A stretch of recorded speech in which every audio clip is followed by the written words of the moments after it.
It would be a royal shame for us to let this spiritually charged time, the quasi-holiday of Pesach Sheni, to come and go without ever pondering the day's meaning. So allow us here a few moments to understand what is Pesach Sheni and the lessons therein. Pesach Sheni is a marking of a day that when the Israelites had left Yetzias Mitzrayim, they've left Egypt, and now we are wandering in the desert in the university of the wilderness, and the Karban Pesach, which is the central theme of the entire Pesach celebration, is now to be offered.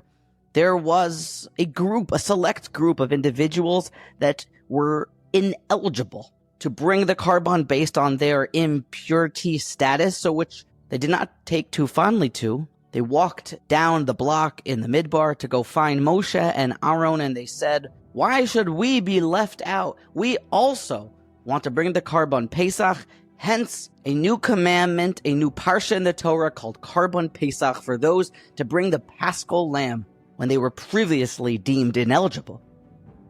When we look at the actual psukim as to how everything went on, and we get a feeling for the vibe, it's an interesting situation. Rashi tells us to just picture this.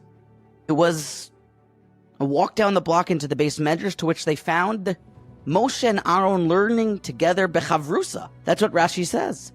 Maybe not bechavrusa, but these two people, they're learning together. The two greatest sages of all time, learning in the base medrash, and there's a knock on the door. And they say, Ama nigara levilti hikriv es karban Hashem b'mayadai b'sach b'nei Yisrael. Why should we be left out? Why should we be left out? We were osek in something that was positive. We were ritually impure because we were osek in a mitzvah and dealing with some bones, and now we should be deemed unworthy to do another mitzvah. It seems unfair. And the great Mir Mashgiach, Rabbi Yerucham Levavis, points out that if these individuals were merely to have thought about a complaint as to why they were not fit to bring the Karban Pesach, it doesn't seem like any sort of new commandment would have been enacted, but it's because they stepped forward with an honest and genuine question, that they came forward and said, Moshe Rabbeinu, it's not right. I don't get it.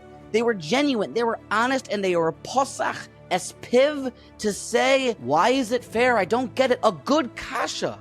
And from a kasha, that's where Judaism and new parshias come from. They were zocha, megalgal and chos al yadei zakai, that they were the ones who were credited with this extra parsha in the Torah. They got their names inside of the Torah, and it wasn't Moshe Rabbeinu this time, because they were the ones who came forward with the genuine and honest question. The importance of question asking is at the very fulcrum and heart of Pesach Sheni.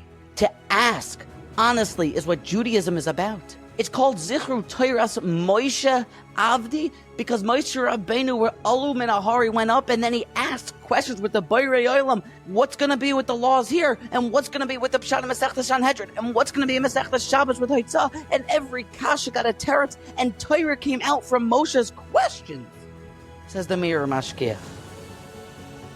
In yeshiva, we obsess not over answers, but we champion the greatest question, and we champion and obsess over the great Rabbi Akiva Eger's kasha, because Tzarachi and Gadol, that's what it's about. Because every honest, intellectual, and genuine question opens up another vista, another angle, a different perspective to be able to unearth truth. And Judaism is true. So don't you want to see it deeper and from a different perspective and have a closer look? If you do, then you should ask. Because the more that you ask is the more that you uncover. That's what happened on Pesach Sheni. And that's how people get their names in the Torah, even if you're a bunch of Beis Yaakov girls, as did the Benos Tzlavchad. They found their way into the Holy Torah by honest, genuine askings of Hashem.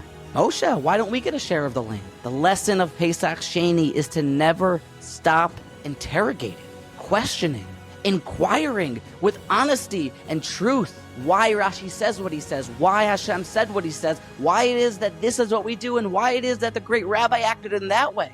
Ask with a sense of interest and with honesty. That's the lesson of Pesach Sheni.